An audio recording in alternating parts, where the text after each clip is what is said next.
Um, our next speaker today is another Northern Utah institution, in a sense, Dr. Carl Gray with Hematology Oncology. So we're going to invite Dr. Gray to come on up. And just as a side note, he takes care of my family members, and in the exam room, he is incredible. So welcome.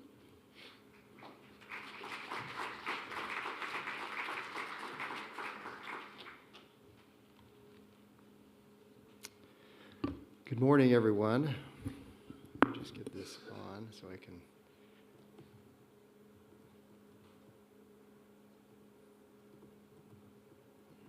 It's not a good time to forget my password.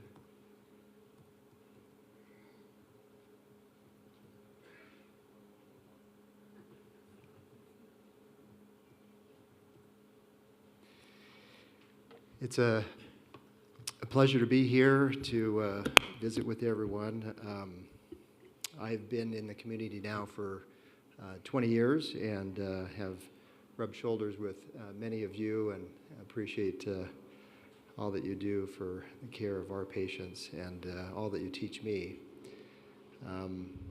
The past decade has been tremendous in terms of the changes in oncology. And so we're going to go through a number of things that I'm just passionate about. First of all, just financial disclosures. I have nothing to disclose in terms of any remuneration from any of these companies. They're pharmaceuticals that we're going to talk about today. I suspect I'm supposed to use a little thing here. So we're going to talk a little bit about immune therapy and where do we stand a decade later. It was about a decade ago that we began to have some of the amazing results in these antibodies that would engage T cells and fight cancers. We've known for years that the immune system is a key role in treating cancers, but for some reason we started with chemotherapy, decided to suppress the immune system. But not to underestimate the effect of chemotherapy. They have been effective in a lot of the early leukemia trials that have saved a lot of children from ALL and then again adults from the leukemias. But nonetheless, the immune therapies have really launched a whole new era of how to take care of cancer. And then I want to jump into some liquid biopsies and circulating tumor DNA, and then end on what I call designer antibodies that have started to emerge and where we're going in the future. First of all, the immune system, there's an engager between the T cell and the tumor cell, but the tumor cells have an amazing ability to block the T cells from engagement in this PD-1 or PD-L1 protein. And the whole purpose of these checkpoint inhibitors is to prevent overactive immunity and all of the sequelae that happens from an overactive immune system. So the advent of being able to block the T cell engagement with these tumor cells has been amazing with these antibodies. They can engage into the PD-L1 or PD-1 slot and prevent the T cell from actually killing the cancer cell. These are monoclonal antibodies. They're given intravenously, typically every few weeks. They take about an hour. There's no pre-medication for them. They don't cause sickness in terms of nausea, vomiting, or alopecia, or the things that we kind of think about with chemotherapy. They can turn on the immune system, so some of the potential side effects from these checkpoint inhibitor antibodies is an overactive immune system. And I like to tell my patients that they may have an overactive immune system against their gut and have a colitis or diarrhea, so we watch for that. Or if the overactive immune system against the liver causing a little transaminitis, or against the joints causing some joint symptoms. Of course, these are not given when you do have an active rheumatologic disorder, although we have successfully been able to, in really difficult situations, give them to select patients. There is some difficulties with really active rheumatoid arthritis or lupus and so forth. This slide kind of points to the explosion that's happened in the number of checkpoint inhibitor antibodies that have become available since the first one that was approved by the FDA for melanoma in 2014. There has been 11 plus checkpoint inhibitors having 20 different cancer types, and then some of these have over 40 different indications for these cancer types. So early stage, preventative stages, as well as advanced stages. So just the scope of the explosion is just amazing, and that's listed here in this slide. The pivotal trial that kind of got us going in immune therapy, I think, was the melanoma trial. Advanced melanoma has been for years an enigma. There's been no successful chemotherapy that's been able to be administered for these patients. And in 2011, 12, 13, the design of the trial, as these antibodies became available, really caught our attention in the melanoma world. This largest trial here, published in 2019, reviewed the 5-year data on 1,296 patients that were randomly assigned to one of 3 arms, all of which receiving an immunotherapy. One was a dual combination, and that's the ipi-nivo that I want to focus on. And the 5-year follow-up of this showed that over 50% of our patients were alive. Now, at the time, metastatic melanoma, as you know, was the cancer that gave cancer a bad name, and just a dismal outcome with less than 5% survival. So this really shook the medical community and became a new standard in treatment. Kind of take-home points from this trial is that those curves really plateau as we get to the 5+ year. In fact, we just had the 7-year data showing really similar data in terms of approximately 50% of our patients alive. So let's talk a little bit more about where else can we go with immunotherapy. What if we gave immune therapy to stage 3 patients who are at high risk for recurrence? The rates of recurrence were altered only because in stage 3 we were able to give interferon at the time, but interferon had such a high toxicity. When these antibodies became available, we were excited to be able to offer something else in terms of prevention.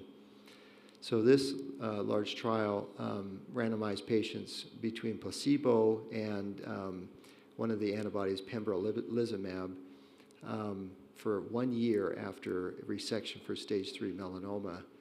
And the outcomes were very impressive.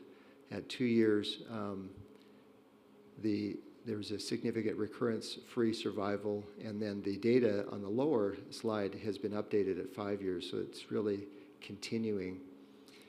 So we have the opportunity of prevention with these antibodies. Let's talk about what if we think about giving the immune therapy to patients who have, remember that protein, that PD-L1 protein, if lung cancer patients express a high level of that PD-L1 protein, what if we gave chemotherapy versus the immunotherapy? What would the outcome for this? And the difference in overall survival was amazing. The 6-month overall survival in the immune therapy versus a chemotherapy was 80 versus 20 or 72%, and the response rate was just higher in immunotherapy. So transforming our thinking in terms of how we approach lung cancer. So this is now a solid tumor beyond melanoma that we've just for years given chemo and had, modest response. Now we have an option to give immunotherapy. Now, not all patients have a high PD-L1 expression on their tumor, but this began the process of looking at which patients can we give just immunotherapy and which patients can we add chemotherapy to their regimen. And now many of our stage 4 lung cancer patients are living for years. The impressive part is that the immunotherapy side effects have been significantly less than the chemotherapy side effects, so quality of life has been amazing. What if we give 3 doses of chemotherapy and immunotherapy prior to surgery with patients who have stage 1B through stage 3A lung cancer? So if they're a surgical candidate, giving chemotherapy, immunotherapy for 3 doses showed a event-free survival 31 months versus 20 months with a pathologic response, complete pathologic response of 24% versus 2%, favoring the addition of those 3 doses. Now, that may not seem much, but if you have a complete pathologic response, that means you're not having a positive margin, you're not having to go on to further radiation and so on to clean up those margins. And then all you have done is given 3 doses and had that significant change in outcomes. It's just quite remarkable.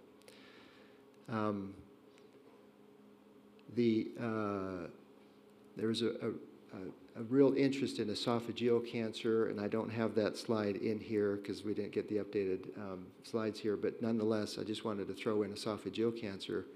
The standard for esophageal cancer that's resectable is to give chemoradiation, and with the surgery that follows, there's just surveillance. There's not been anything that's been proven to be effective in preventing recurrences until immunotherapy came along, and there was a large trial that gave 1 year of preventative immunotherapy, and it doubled the survival. So that's transformed in esophageal cancer. I want to shift gears to colorectal cancer. Again, this has been amazing in terms of advanced colorectal cancer. This trial that we have up here is for patients who have a mismatch repair protein. So all colorectal cancer patients, we search for mismatch repair proteins because the Lynch syndrome is not uncommon. If they have a mismatch repair protein, we found that immunotherapy in these patients far out see expectations regarding to chemotherapy. The control rate in this trial at 12 months was 80%. Typically, these patients have a dismal response to chemotherapy, and within a 12 to 18 month period, their disease has overcome them. I want to just share a case. This woman, 60 years of age, had a stage 3 colorectal tumor. She came to us after surgery. We gave her adjuvant chemotherapy in the form of FOLFOX for 6 months.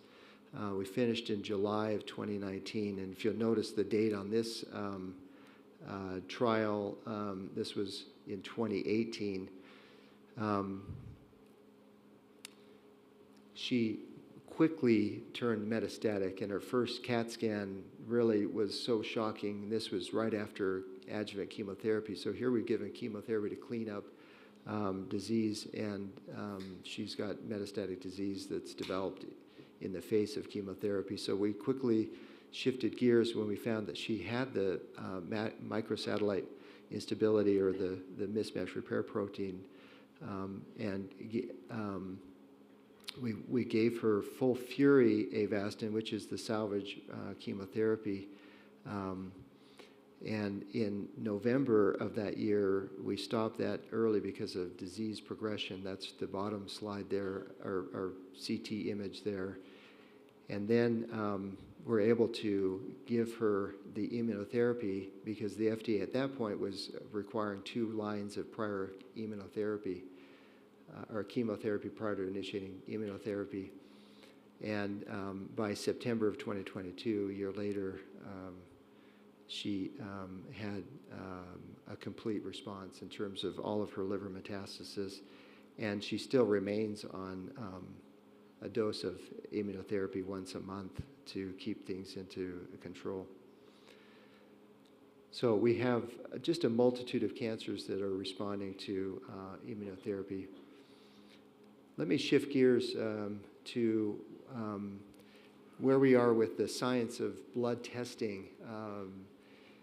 Liquid biopsies, or blood testing for circulating tumor DNA, has really exploded over the last couple of years. For years, we've required tissue testing for mutational analysis.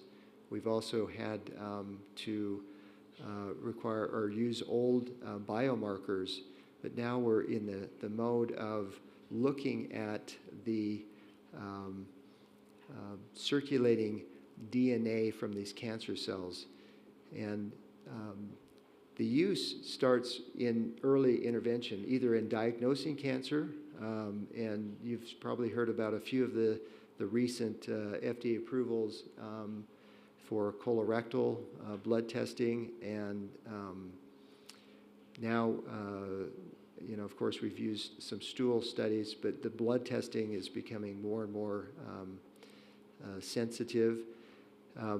What if they have localized disease? So maybe they have a stage 2 or 3 and they've had surgery. Could we use this technology to determine who's at high risk for recurrence, and should they receive some type of adjuvant chemotherapy? And that's really caught a lot of attention in colorectal cancer.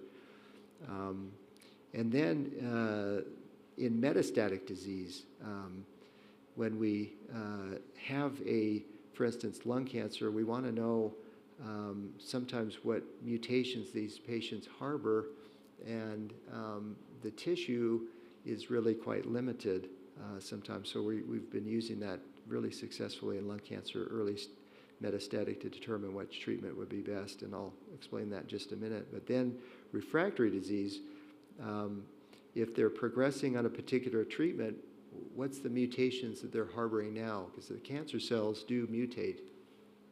And as they are mutating, we want to know that, and we can pick that up a lot of times in the blood.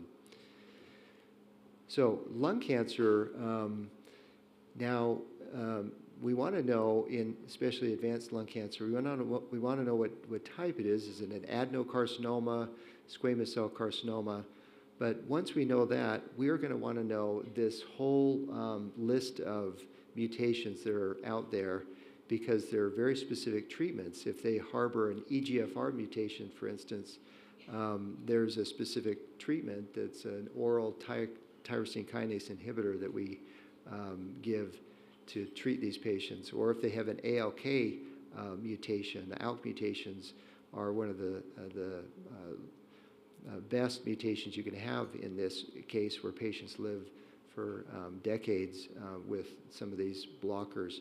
So determining that we can draw these circulating tumor DNA tests and pick up a lot of these mutations. Looking down at the bottom of that list, the HER2, a lot of you are familiar with HER2 mutations in breast cancer. Well, we have treatments now for lung cancer with the HER2 antibodies. So again, we're really interested in finding out what mutations they harbor, and we press the pathologist more than we ever used to. The one particular test that we're interested in, the blood testing Signatera from the company Natera, has been revolutionary in terms of determining whether or not a patient has recurrence in colorectal cancer. So it takes the original tumor, extracts DNA portions, and then we take an aliquot of blood and test the blood for any of those extracts. So we're specific fingerprinting their personalized cancer cell, checking blood for that, and then over a period of time, checking blood levels to see if they're recurrent or not. The sensitivity and specificity has been kind of amazing compared to our old biomarkers, our blood testing, CEA for colon cancer, CA19, or CA27.29 for breast, and lung cancer really hasn't had a good marker.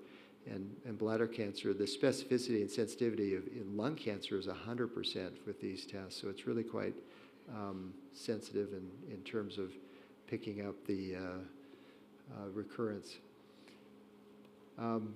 This is a case of a young 40-year-old gentleman who came in with, again, stage 3 colon cancer. We gave him adjuvant chemotherapy. We've been watching him for a period of time. His circulating tumor DNA was negative. There was a little blip on the radar, as you can see, in February. We weren't sure if that was true or not, so we repeated it, and it was back to 0. But in the interim, we went ahead and did restaging CAT scans, which we do on a 6-month interval anyways, but he was right in the middle of that, so we 3 months prior to that had nothing. We repeated the CAT scan and found a very small 9-millimeter liver lesion that was biopsy-proven recurrence of his colonic adenocarcinoma. And we were able to intervene quickly with surgery, and we'll give him another round of different chemotherapy. But that early intervention for stage 4 will be curative for him. Now, let's shift gears to designer antibodies. Bispecific antibodies first, and then antibody-drug conjugates. These bispecific antibodies actually have 2 moieties to bind, one on the cancer cell and then the other on an immune T cell. Unlike the immune antibodies that we talked about in the beginning, that just have a single cell that they can latch onto, like the T cell, so on. These actually engage the T cell in close proximity to the cancer cell. This antibody shown on the left is the CD20, which we know is the marker for B cells, and rituximab has been the mainstay of use for lymphomas as the antibody. But we know that there are patients who become refractory to rituximab, and so a bispecific antibody can pull in the T cell as it attaches to the lymphoma cell. The number of bispecific antibodies has just, in the last 2 years, started to explode, particularly in the lymph arena, but there's also going to be exposure, I'm sure, into solid tumors that have escaped success with normal immune therapies. This one particular one, a multiple myeloma trial that just was published a couple of years ago, involving 165 patients with myeloma that have had 5 prior therapies. And the overall response rate in this, so you kind of consider somebody who's had 5 prior treatments refractory to almost everything. The response rates was nearly 65%, and the majority of or a good section of those had a complete response. And the duration of response has been amazing. The next class of future is the antibody-drug conjugate. So if we take an antibody like rituximab or Herceptin for breast cancer, and we link it to a cytotoxin, that antibody can deliver the payload right into the cancer cell. And the linker or the toxin is released, and we have better drug tolerability. We have reduced side effect because you're not releasing the toxin until it gets into the cancer cell. A couple of examples of that. We mentioned HER2 for breast cancer. 20 years ago, Herceptin was the amazing transformation in the breast cancer area, where we had an antibody that we can give in combination with chemo, and it significantly transformed overnight the outcomes in HER2-positive breast cancer, which had been an enigma for all of us. The data at that time with the addition of that antibody was a 50% reduction in recurrences. The trial was immediately unblinded and stopped because of that 50% improvement. It was unethical to continue the trial. So Herceptin has been kind of the mainstay for HER2-positive breast cancer. Unfortunately, there are patients who do relapse despite getting Herceptin. Many of patients will still be in remission on Herceptin as a maintenance, but there is a good percentage that can relapse. And so a antibody-drug conjugate, so we take the Herceptin antibody and we add the cytotoxin to it, that gets incorporated into the cell, and we've had now salvage therapy for those subset of patients. Here's the kind of outlook over the past just a few years in terms of the antibody-drug conjugates that are exploding. You can almost think of any cancer cell that has a marker that you can develop an antibody to, and then put a cytotoxin on that antibody and deliver the cytotoxin right to the cancer cell. Just briefly on that theme of the Herceptin, the trade name is trastuzumab. Herceptin was initially developed again 20 years ago. The cytotoxic antibody or cytotoxic linker DXT was added and named in HER2. We actually had the first patient in the United States on this antibody in a clinical trial, and amazingly has been used successfully in salvage for a lot of these metastatic breast cancers that have HER2 positivity. This particular trial was presented just a couple of years ago at the national meeting, and it just really transformed how we thought about breast cancer, because if 20% of the patients have HER2 positivity, what about the 80% that don't? Well, many of those patients still have a little bit of HER2 on their cancer cells, and this particular trial said, well, why don't we try using this particular antibody, conjugated toxin, to those patients who have failed hormone therapy. So you have now a huge number of patients who have failed hormone therapy, and what do? Well, this antibody can still bind to that low HER2 protein on the cancer cell, and showed a significant improvement in overall survival, providing another treatment options for the estrogen-positive breast cancers that have failed. And this was the trial that received a standing ovation at the national meeting a year or so ago. And just to end with another antibody, many of you are familiar with large cell or high-grade lymphomas, and we've been using for at least 25, 30 years a combination called CHOP, and then rituximab, the antibody that was initially given, has been really the standard of care for those many years. what if we could replace one of the chemotherapeutics and with an antibody drug conjugate? This trial showed that we actually could do that and have improvement, as you can see in the top right, with progression-free survival improvement. Overall survivals have been also looked at here recently with some significance. And then the adverse events are not worse with the antibody drug conjugate for these lymphomas. So we're incrementally improving. If we can take our chemotherapy regimens to the next level by substituting out one of the chemos and having a much improved side effect and outcome, that's where we want to go in the future. Just want to end here and thank you for the opportunity to visit and for all your support. I want to shout out to my patients how much I appreciate learning from them, and also for your great care that you give my patients. Thank you very much.